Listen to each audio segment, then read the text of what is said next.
here, guys. The final day of 30 reviews in 30 days.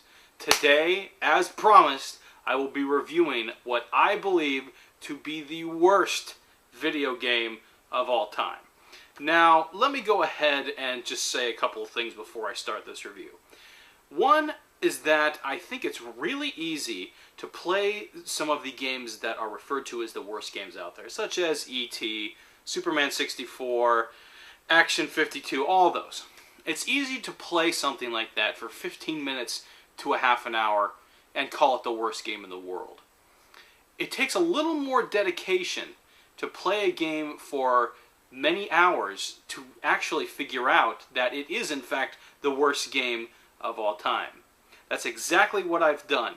I've found a game that on the surface you may not have even known that it was the worst game ever. But once I show you exactly what makes it so bad, I think that you will probably agree with me. Without further ado, I give you the worst video game ever.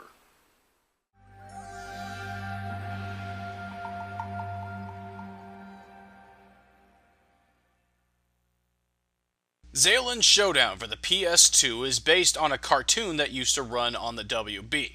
That's already one strike against it, seeing as most video games based on TV shows suck.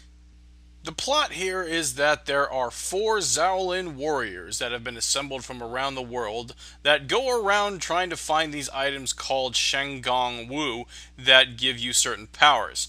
They try to find them to keep them away from the villains such as Jack Spicer, who wants to use them to take over the world. Upon starting the game, you can choose to play as one of the 4 characters, and there actually is 4-player simultaneous play, which is rare in a lot of games. You also get to choose from different Shenggong Wu that you can use in the game. You can kind of think of these as your special abilities. As your favorite mystical dragon, not only can I sniff out magical Shenggong Wu, but I can Oh yeah, there's this really annoying dragon that will follow you around for the entire game and shout instructions at you. Now, I haven't seen the TV show, but apparently the dragon in the cartoon is voiced by Wayne Knight, and they got somebody else to do it here. That was also one of the first things that ticked off fans about this game. The Xiaolin Monk's Master Dashi will also pop in from time to time to give you tips on how to play. Now, Xiaolin Showdown is actually pretty much a straightforward beat-em-up.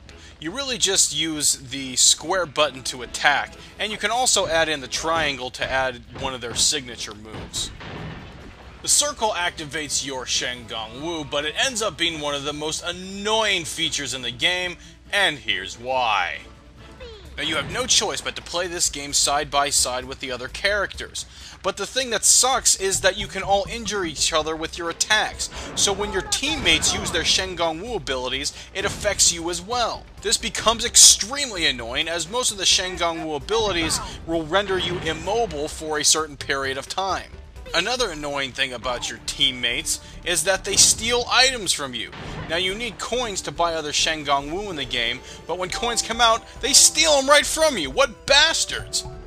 What's the point of having teammates when they do nothing but injure you and steal your stuff? Now, every level in the game is pretty much kind of a self-contained battle arena. Now, in order to move on, you'll need to just basically beat up a whole bunch of robots and collect 3 pieces of a scroll. After that happens, you'll be able to collect a Shenggong Wu, and then you will initiate a Xiaolin Showdown. Now, you compete in the Xiaolin Showdown, which is just essentially a mini-game, to see who actually wins the new Shenggong Wu. There's also another part to it where you can wager one of your own. If you actually wager your Wu and you win the game, you get to pick from somebody else's. But if you lose, they'll take it from you. Again, what the hell is the point in having teams when they just steal all your stuff? But let's stop beating around the bush. Let's get down to it and discover some of the things that really make this one of the worst games ever. Now, you'll notice I'm playing as the dude with the yellow head there. And you also may notice that there is no HUD in the game. Now, there's no need for it because you cannot die in this game.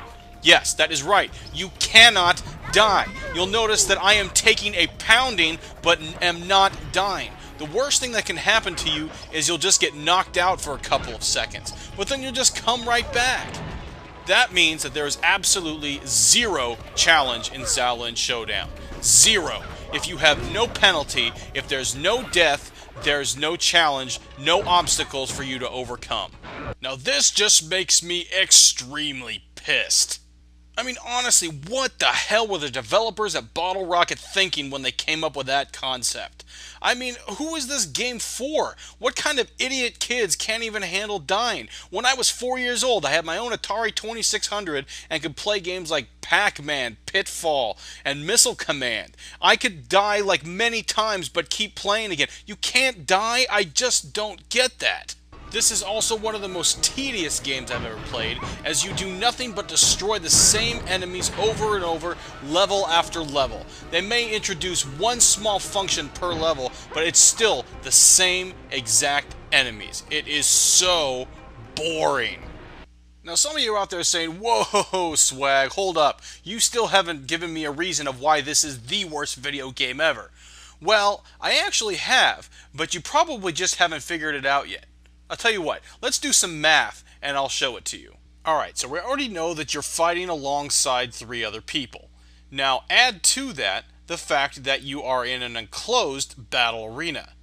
Now if you also add to that the fact that you cannot die, what does that mean?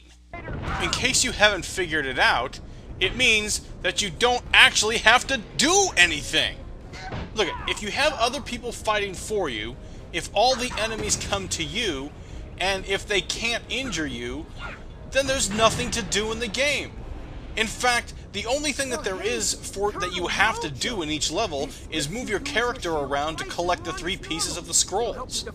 That means you could be doing something else instead of actually playing the game. You can sit there, wait for the part to come where you actually have to go collect a piece of the scroll, move your character for about 5 seconds to go actually grab the thing, and then you can just go right back to what you were doing before.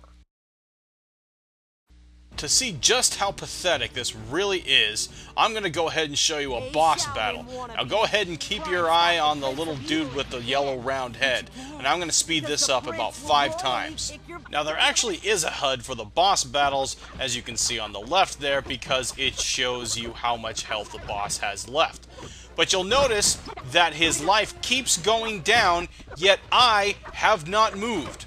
Yep, I have not touched the controller once this entire boss fight, and his health keeps going down over and over and over again.